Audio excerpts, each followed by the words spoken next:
Good day, Saints. I hope that you all are doing well and continuing to read your Bible. I just wanted to give you a couple things to think about in this upcoming weeks of reading, which is an exciting week of reading because finally we'll be finishing Deuteronomy, which is the fifth and final book of the Torah, and moving on to the prophetic books. So I'm excited. I hope that you're excited. A couple things to look at. Deuteronomy 15, we hear again about this whole sabbatical year, this process of release of debts and things of that nature. So check that out.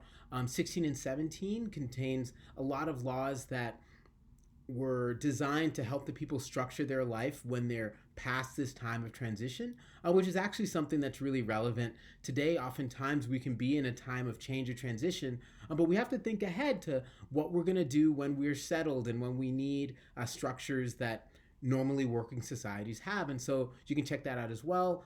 In between, after that, there are tons of different laws, some around warfare, some around marriage, and other things. I invite you to look at those and read those from a social justice lens. If you do so, I assure you that you'll probably be angry and upset about a fair amount of it. And nonetheless, I think that that's a really helpful exercise. And it'll be interesting to see what it's like, reading those laws from the standpoint of what we believe is just and right for human beings today.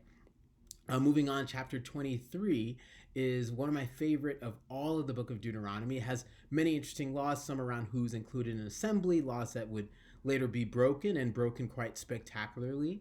And also, and I won't ruin the surprise for you, but in chapter 23 of Deuteronomy, verse 24, we have a verse that has some advice or a law, you could possibly say, that should be posted very prominently wherever there is a potluck or dinner party to be had. And so, once we're past this whole COVID thing and we're having brunch and potlucks and different things of that nature, perhaps we should put Deuteronomy 23:24 up there in big bold letters. I won't tell you why, but when you read it, perhaps you will know why, and let me know whether or not you agree with me.